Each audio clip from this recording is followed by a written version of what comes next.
Welcome everyone to the next session of the Asking Different Questions um, research training series. Today's topic is hierarchy and accountability in science. And I will add that the tools we're going to talk about today are applicable, I would say, beyond science, and generally are just helpful to think about how we can map relationships and how they impact the work we do. Okay, so as always, I want to remind you that I am Sarah Reveloso McCullough, and I'm the Associate Director at the Feminist Research Institute. And this project is part of a grant provided by the National Science Foundation Innovation and Graduate Education program. The Feminist Research Institute at UC Davis is the place where we work to build more just futures through leadership, inquiry, and collaboration. And one of the major ways we do that is through this Asking Different Questions program. The Asking Different Questions program is really designed to provide us all with the intellectual foundations to do justice-oriented research. And I would say more broadly to move in ways that are in alignment with justice-oriented values. So our agenda for today is we're going to start off by talking about some foundational concepts. We'll then move into I'll kind of walk you through a hierarchy mapping exercise. If you want to kind of sketch along as we talk, I encourage you to have either some paper and a pen, or if you like, have some mapping tool that you like to use on the computer, feel free to pull that up. Not mandatory, just throwing that out there as an option. I will go over discussion questions after that. We won't necessarily have a discussion, but just to bookmark those for those of you that are having discussions or who want to reflect on this further on your own. Then I will talk through an accountability mapping exercise. And we will again talk about discussion questions and then have a closing. So we have a number of foundational concepts today. It's a little heavier than usual. Usually we just have one or two, but I'm kind of trying to throw a lot in here. I'll admit that. The first concept we really want to think about is hierarchy. I think we all kind of intuitively, given the society we live in, understand hierarchy. In the workplace, we have a boss, our boss has a boss, and, we move up the scale. But, hierarchy works in lots of other more subtle ways too. I like to think about hierarchy as questions of status, rank, where one falls in the power structure. And I should say that it is a specific mode of operating that our society has chosen to use as a dominant decision-making structure. Power. Power is something I think we also all understand on an intuitive level. I want us to think about it as the degree to which one can act with agency and exert their will on others. And so hierarchy obviously has a strong relationship to power, but I think we can all recognize there are ways that people exert agency or exert their will on, whether it's for their own self-agency or to control the will of others in ways that are often outside of a typical hierarchy as well. The next term I want to add is accountability. Accountability, I like to think of really as most powerfully holding oneself to stated or implicit values, responsibilities, commitments, ethics. It's often used as talking about holding another person accountable too. And I think that is that is really important too. It is also something that in practice can be very difficult to do without resorting to more punitive measures as possible, but it really requires more of a community effort. I could say a lot more about this, but I'll kind of set that aside for now. And I'll say more on that later. The next term I want to bring up is correlation. Correlation is a term that I'm kind of pairing with accountability. Correlation, and in contrast, I will say to power. Correlation, what I mean by that is moving with an awareness and respect for the way that your actions impact others and the way their actions impact you.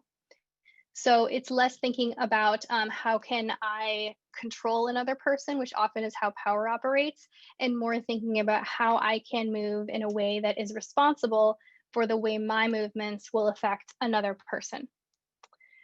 And I think this is more akin to the spirit of accountability. We ultimately can, in this structure, without sort of resorting to power, we cannot necessarily control the actions of others, but we can think about the ways that our actions may impact them. Um, okay, so I'm also throwing out the terms community-based research. This is a topic I think is really important that unfortunately we're not going to talk about too much in this session, but I want to gesture towards it. I like to think about community-based research as research that originates or is done by or with communities that are most impacted by the research phenomena being studied. So if you are studying, toxins in an environment, you are working with the uh, the individuals or the subjects most impacted by those toxins in your work. And oftentimes, when we're engaged in community based research, it's helpful to think about community accountability, how we can do that work, not necessarily like think about the how we can do that work that while never escaping sort of like hierarchical power structures that can have live in another um, can move in another way as well. This sort of mode of accountability and correlation. And so when we're thinking about community accountability, we're thinking about how we can be responsible for the way that our actions as researchers are impacting those that we want to be in relationship with in our research. Okay.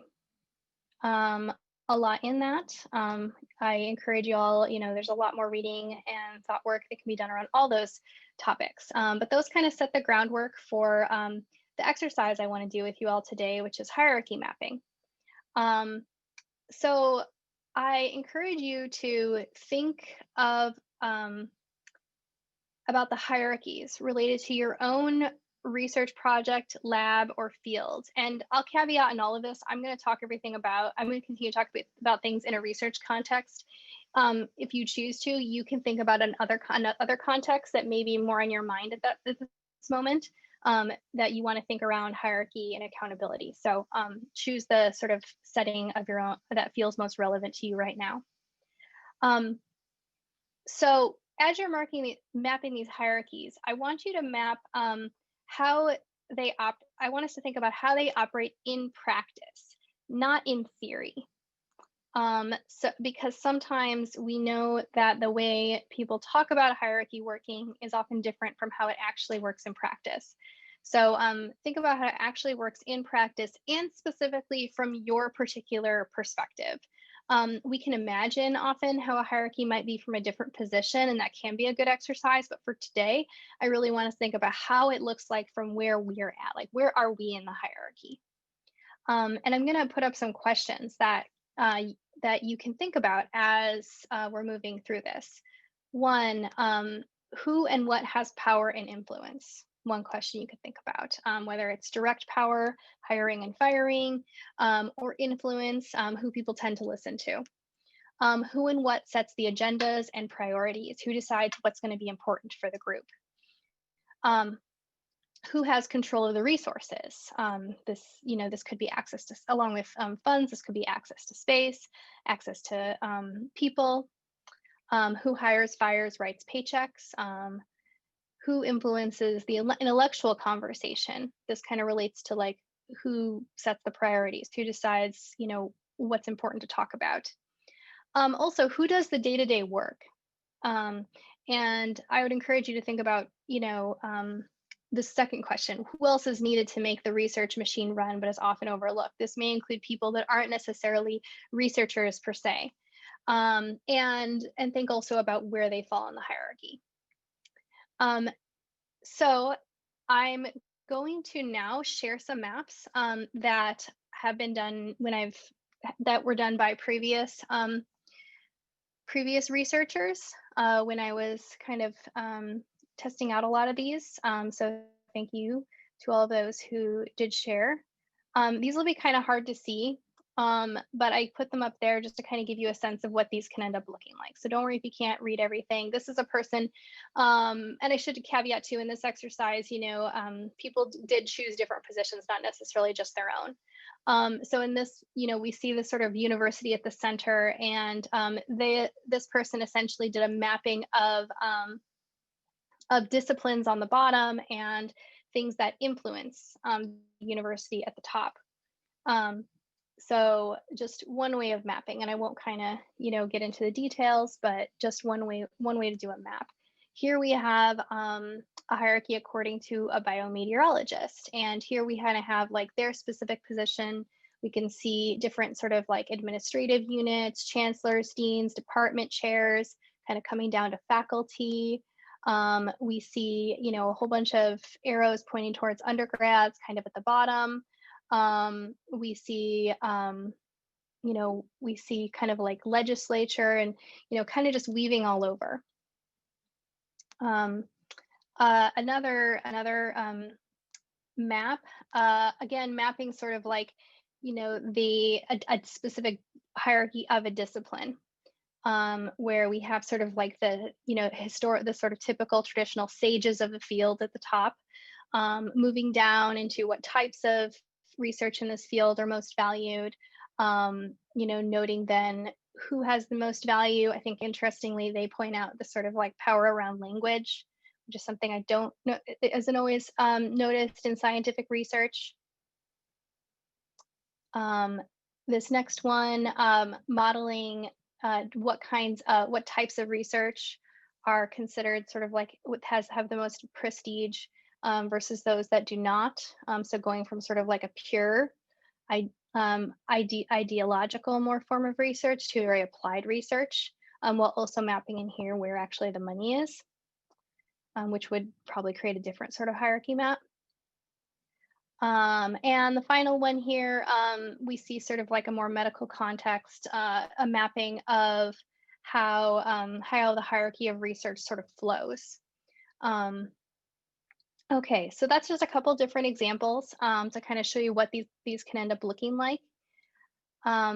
Questions that I encourage you to think about here is, one, how much power and agency do you have in this map? Two, how does this hierarchy influence your research? And if you could take one actor out of this map, who would it be and how would that change the possibilities of your research? Obviously, we may not necessarily need to do that, but I think that's an interesting imaginative experiment. If, sometimes we do feel stifled in the work we can do. And four, if you are doing this in a community, and you're comparing maps with others, what similarities and differences do you notice across the maps? Who tends to have the most and who tends to have the least power? It can be really interesting to do this in a community because you may see that people read power differently. And not to say that either one is right or wrong, but it really points out how the very particular position we're in causes us to read the world and power differently. Okay, so now I'm going to shift us to thinking about accountability mapping. This is a different way of mapping. We're still mapping, different structures, different relationships, but here I really want us to focus more on the relationships. I want us to think about the people with whom our research has a connection. And in this map, rather than privileging power, we want to privilege correlation. We want to privilege the sort of like impacts that we see our research having, both positive and negative, which can often end up looking very different than a hierarchical map. The questions we can ask here may be driven by these questions. To whom are you accountable in your research and who is impacted by your research? So I made a list here of potential like areas and people to think about. Obviously, research collaborators, lab members, the grantors, departments and administrators, many of the same people we saw in hierarchical maps. We also might think about if we work with research animals and specimens, what sort of responsibilities do we have to, these other like non-human living beings? We may think about colleagues in our field, people we cite or maybe don't cite. Um, we may also think about the places that are impacted by the materials needed for our research, the space we need, the land we need, particular products that we order from catalogs, but that come somewhere else before that. Um, the we may think about the places where the waste from our research ends up. These are all things that are impacted by our research processes. Um, we may, I'd say that this may be sort of like, I'll show you how this ended up in my map, but we may also end up thinking about lab rules, principles, guidelines, or values, or things that guide our own movements. Research subjects, communities influencing or impacted by your research. Families and friends may end up in here too.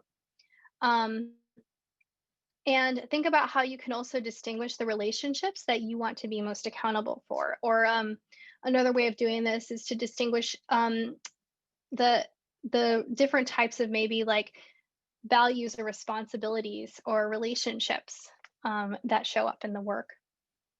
Okay, so this one I haven't done with a group before, so I made a little map. On oh my gosh, I forgot the name of that. Anyway, I'll make a note and send out what this application is. I'm pretty sure it's part of the Google Suite. But in any case, here you can see a fast forward version of how I created a map, and I'll kind of narrate as I go, as it zooms along. So I kind of put myself in there. I started kind of just brainstorming, like, who are the people I think with and that I enjoy thinking with. And then I think about, well, who else am I in relationship to this, my research, and my research being enabled by people that aren't just researchers, like my family, and my research being enabled by administration. Um, and once I kind of had all these relationships, all these sort of people down, I started thinking about, like, what are the goals or values from which I'm moving in relationship to these people. And I came up with this. And so I thought in one area, the change partners are probably the communities with which we may most commonly think of. We think about who is our research related to. And so you see, I have, all the asking different questions there, STEM researchers, a lot of you here. I thought about more direct colleagues that I'm in conversation with in my own fields of feminist STS, and critical race STS. I thought about different organizations that I work with, and more practitioner communities that I've been a part of. And the overall value and goal around this work is changing oppressive conditions. I also thought about the people who in a hierarchy I have direct control over. I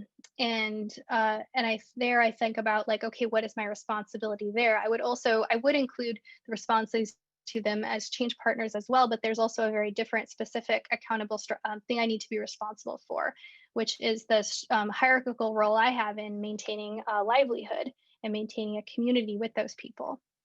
I thought about my family and the responsibilities I have to them that does influence my research to foster their care and growth.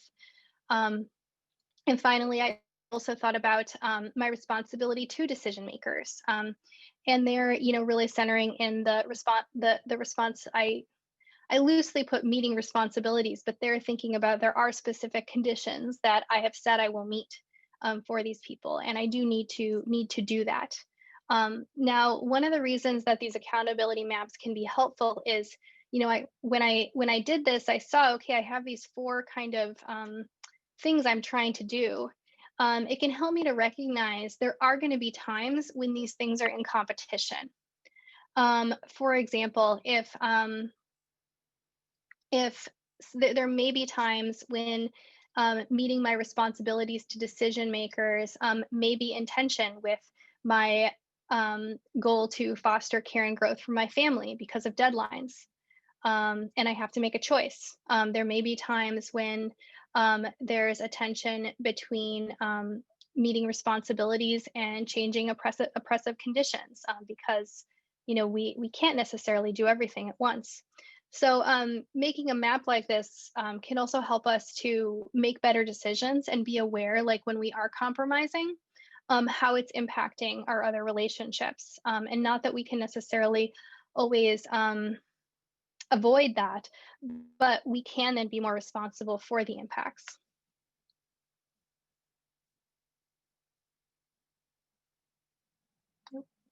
Okay. Um, so some discussion questions, that I'd encourage you to think about with your accountability maps, is who showed up in the accountability map that was not in the hierarchy map. Obviously, there were a lot of people in. Well, there's different types of things that can show up. Two, was there a difference between whom you wanted to be accountable to and who you needed to be accountable to, given power structures? I think that's a really important one for us to attend to, and to do more deep thinking about. Three, are there conflicts in your obligations to different parties on your map? And how do you mediate these conflicts, as I was talking about previously? And finally, how would you change how would changes to accountability change your research? So if you decided that you were going to work to be more accountable to particular relationships than maybe you are currently, how would that shift the way you do your research?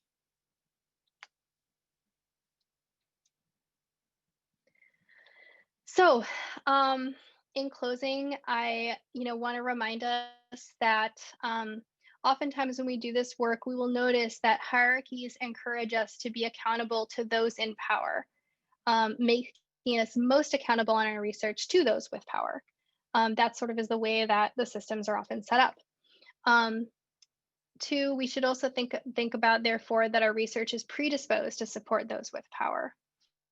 And therefore, making knowledgeable that is accountable to other relationships often takes effort and intentionality. So, this is far from an easy thing to do. Um, it's extremely challenging. I think it's it's something that can challenge us both on an individual level and I think on a collective level. But I think it ultimately can move us more towards doing research that brings about a more just world, if that is our value and orientation. Okay, so thank you all. I hope that this was sort of helpful. I hope that thinking about how you could make these maps might help you to hopefully feel a little bit more agency in this particular moment. If nothing else, to do some more critical analysis of where you might work to reorient yourself and in terms of who you're accountable for, and recognize that the challenges that might arise in doing that. Our next session will be in 2 weeks. I think next Wednesday is Veterans Day, so we will not be meeting. But the week after that, we will return to talk about studying race, sex, and gender, one that I'm really excited about. And I do have, as usual, a closing poll, and I welcome your feedback on these questions and hope that you all have as good a day as possible, and that we all care for each other, care for ourselves, support our community in the ways that we're best able, and find hopefully new and creative ways to do that. Okay, thank you all.